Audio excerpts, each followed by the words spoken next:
이재명 전 대표의 당대표 출마 기자회견, 당대표가 아닌 대선 출정식을 연상케 한다는 평가가 있었습니다. 눈길을 끄는 장면이 여럿 있었는데요. 함께 보시고 이어가겠습니다. 먹고 사는 문제를 해결하는 것, 바로 먹사니즘이 우리의 유일한 이데올로기입니다. 더 단단하게 뭉쳐 다음 대선에서 승리해야 합니다.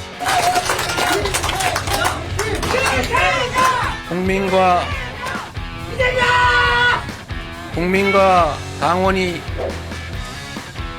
헷갈리게 하지 마시고. 오늘 후보기 잘 보셨는데 좀 거꾸로 가신 것 같아서. 아, 그런가요? 죄송합니다. 이게 다 삐삐 돌아가서. 미안합니다. 좋은 지적해주셔서 고맙습니다. 이것도 하나의 가십거리가 되겠군요. 다른 의도는 전혀 없습니다.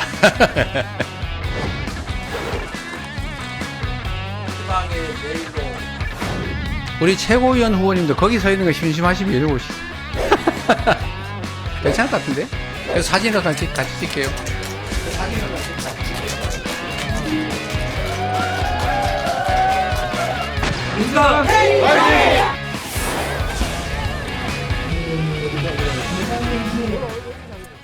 자, 이재명 대표가 같이 손을 잡고 양쪽에 섰던 사람들.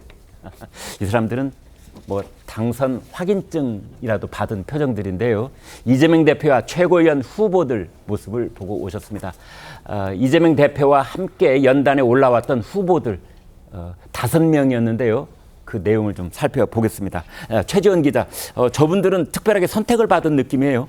네, 근데 그렇지는 않고요. 사실상 이제 최고위원 후보 어제까지 등록 기간 마감됐는데 총 13명이 등록을 했습니다. 그 가운데 이제 자발적으로 어제 이재명 대표가 직접 이제 연임 도전 선언하는 기자회견을 한다고 하니까 당사까지 직접 찾아온 후보들이 저 5명이었던 건데요. 자발적입니까? 아니면 미리 연락받고 교감한 상태인 겁니까? 아주 정확하게 모르겠지만 그걸 특정 누구에게 이제 너는 와라, 뭐 너는 오지 마라 이렇게 할 수 없기 때문에 아마 모든 후보들은 다 개인 일정 때문에 못 왔을 것 같고요. 아마 직접적으로 저기 참석을 못했다면 간접적으로라도 전화 통화를 하거나 뭔가 연락을 취하는 방식은 택했을 것 같습니다. 근데 이제 뭐 저기에는 이제 그 현역 의원들도 있었고 원외 인사들도 있고 그랬는데 김민석, 전현희 두 분 이제 양쪽에 현역 의원들이 일단 모습이 보여요. 네, 현역 뭐 재선 그리고 중진 의원이 이제 먼저 양옆에 서 있고 왼쪽으로는 강선우 의원이랑 한준호 의원 재선 의원들이죠. 그리고 오른쪽에 김지호 원외 부대변인, 그러니까 당 부대변인이 같이 서서 이제 마지막에 인사를 했습니다. 원래는 뒤에서 이제 지켜보고 있었는데요.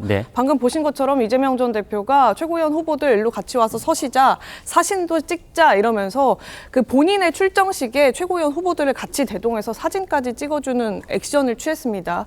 그러고 나서 이재명 전 대표가 이제 당사 1층으로 내려가니까 엘리베이터를 다 못 타잖아요.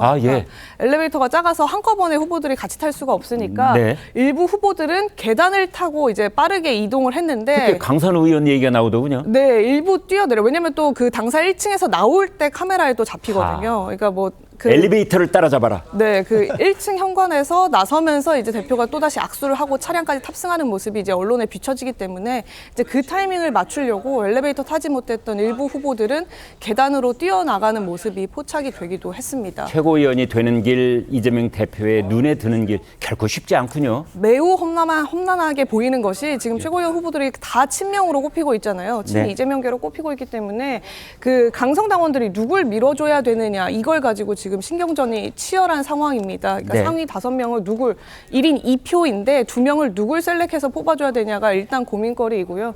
이재명 전 대표 쪽에서는 일단 김민석 의원은 조금 밀어주는 분위기가 있습니다. 러닝메이트라는 제도가 없긴 하지만 이재명 전 대표에게 도움이 되는 정책적으로 많이 컨설팅을 많이 하고 제안을 많이 해주는 아이디어가 많은 의원이다 이렇게 하면서 간접적으로 좀 김민석 의원은 밀어주는 분위기가 그러니까 아까 됩니다. 그 무대 위 사진에서 이제 이재명 전 대표 바로 오른팔 옆에 있었던 그분이 이제 김민석 의원이잖아요. 네, 맞습니다. 사선 의원이고요. 이재명 전 대표 출정식 하기 그 전날에도 참모들이 모여서 같이 회의했다라고 하는 자리에 김민석 의원이 같이 동행한 모습이 사진으로 공개가 되기도 했습니다. 최 교수님, 저희는 이제 어제 그 이재명 전 대표의 당대표 이제 출마 선언 그리고 무대 위에서 여러 모습 이제 웃으면서 얘기를 하지만 그 당사자들은 매우 심각할 수 있어요. 근데 일단 지금 강선우, 전현희, 민영배, 한준호, 김지호 이런 분이 나왔잖아요. 근데 다 뭐 지금 보니까 뭐 이재명 대표를 얘기하고 있으면 자연스럽게 볼 수 있습니다. 당 최고위원회 출마했으니까 네. 당 대표 뭐 어쨌든 뭐 자타공인한 일극 체제니까 네. 그것까지 뭐 뭐라고 그러지는 않겠는데 이 모든 게 과하면 탈의한다고 제가 아까도 말씀드렸잖아요. 네. 지금 이 모든 일에는 말이죠. 이게 끝이 다 있어요.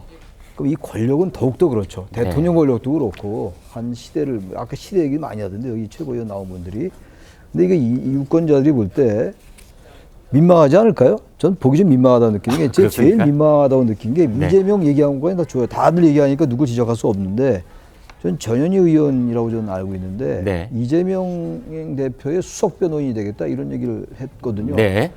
그 이건 그야말로 방탄 대표의 변호인이 되겠다는 걸 노골적으로 공식한 거 아닌가요? 네. 전 그렇게 해석했어요. 다른 분들 얘기는 그러려니 하는 거고 뭐 네. 이재명 시대라고 얘기하고 이재명 선택했다 다 좋습니다. 이것도 사실 불편하게 들릴 수 있는데 어떻게 대놓고 명시적으로 이재명 대표의 수석 변호인이 되겠다.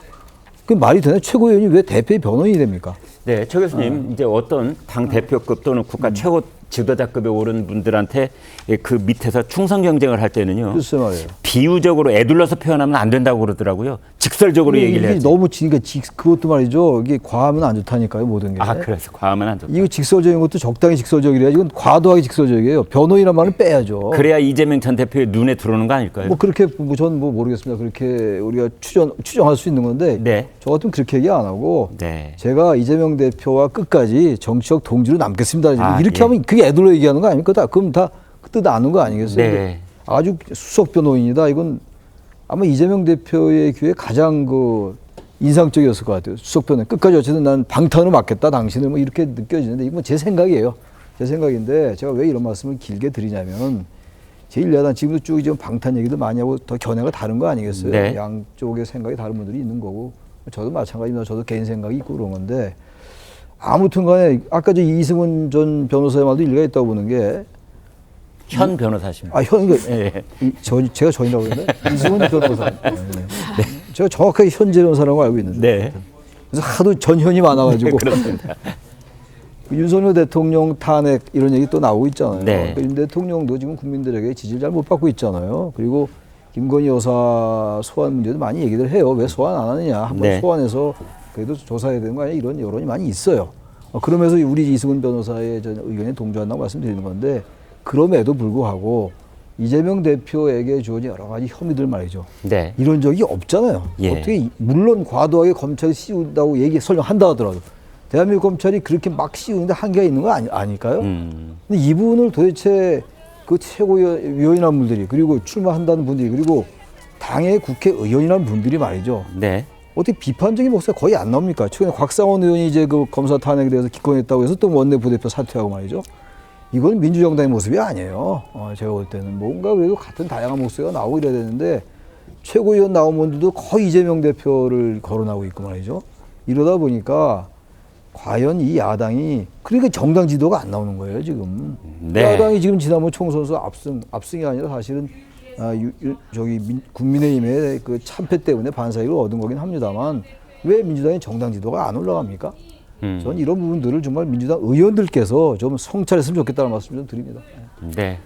자, 이런 비판의 목소리를 이제 내주고 계시는데 사실은 그 지금 민주당에서 최고위원 경쟁을 벌이는 분들의 귀에는 이런 말이 잘 안 들릴 겁니다. 선명성 경쟁을 하기에 바쁘거든요.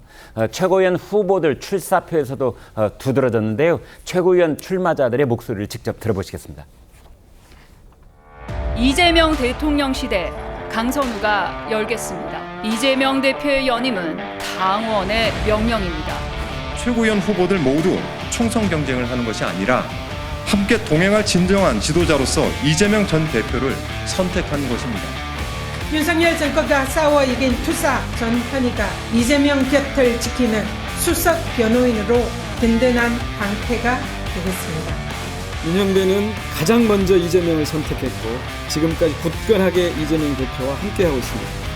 검찰 독재 정권에 맞서 이재명 대표와 민주당을 지키겠습니다. 정치부 기자들 참 고생 많습니다. 저기에서 이재명 이름 세 글자가 몇 번 나오는지 다 헤아렸답니다. 그래서 전체 이제 최고위원 출마자들 다 합했더니 105번이나 나왔다고 그래요. 105번 나오고 가장 많이 이야기한 사람이 조금 전에 그 계단 이야기했던 강선우 후보 네. 29번. 네. 그런데 저는 이런 행태가 우리가 정말 어렵게 쌓아 올린 우리나라 정당 문화 있지 않습니까? 네. 정당 문화는 30년 후퇴시켰다고 봅니다. 예. 이게 왜냐하면은 예. 왜 이 대표를 따로 뽑고 또 최고위원을 따로 뽑느냐 하면은 이게 단일성 집단 지도 체제라고 하는데 네. 과거에 상김 시대에는 총재였잖아요. 그랬죠. 총재와 당 3역이 있었어요. 네. 그러니까 사무총장, 정책위원장, 원내총무 네. 그렇게 딱 있었거든요. 그런데 총재가 전횡을 행사하니까 사당하를 하고 제왕적 총재 이야기가 들리니까 그랬죠. 그걸 이제 그런 폐단을 막기 위해서 단일성 집단 지도 체제를 해서 대표와 최고위원 따로 뽑아요. 네. 따로 뽑는 이유는 최고위원이 대표를 좀 견제하라는 것도 있습니다. 네. 견제를 위해서 최고위원을 따로 뽑는데 이렇게 되면은 이것은 그 30년 전에 총재 시절로 돌아가 버리는 것이죠. 그렇죠. 저는 이거 상당히 이것도 어떻게 보면 이재명 대표가 이 유도한 측면이 있다. 네. 본인에게 총청 맹세를 하면은 저번처럼 그 원내 대표가 아니고 마치 원내 총무식으로 네. 이렇게 그 추대식으로 해버렸잖아요. 네. 그러니 그것을 보니까 학습 효과가 있으니까 전부 다 이렇게 하는 거예요. 자기 당선되기 위해서. 네. 그래서 저는 이 30년 전으로 돌아가는 그런 그 행동이 일어났다고 보고 저 이런 생각도 합니다. 왜 이렇게 친명 쪽으로 해서 최고위원을 다 구성을 할까? 조금 혹시라도 나중에 10월 달에 뭐 1심이 한 2개 나오잖아요. 네. 그리고 그 선거법 같은 경우는 2심, 3심을 빨리빨리 3개월 규정대로 하면은 내년 봄이면 확정 판결이 나와요. 네. 그러면은 지도부 공백 상태가 생기니까 집단 지도 체제를 당분간 유지하기 위해서 친명을 포진하는 것 아닌가 그런 생각이 들 정도로 이게 저는 정당 문화를 지금 후퇴시키고 있다고 봅니다. 그러니까 이재명 대표가 사법 리스크가 실현이 돼서 당사에 나오지 못하는 경우가 생기더라도 그때 플랜 B를 지금 미리 마련하는 거죠. 저는 그런 생각이 개인적으로 드는 거죠. 물론 권한 대행은 원내대표가 해요. 네. 원내대표가 하지만 친명 최고위원들이 거기에 같이 포진을 해서 비상체제에 돌입을 하기 위한 예비용 아닌가 그런 생각까지 왜 그런 생각이 드느냐 하면은 너무 심하게 지금 친명 노선 경쟁을 하는 선명성 경쟁을 하고 있기 때문이죠. 네.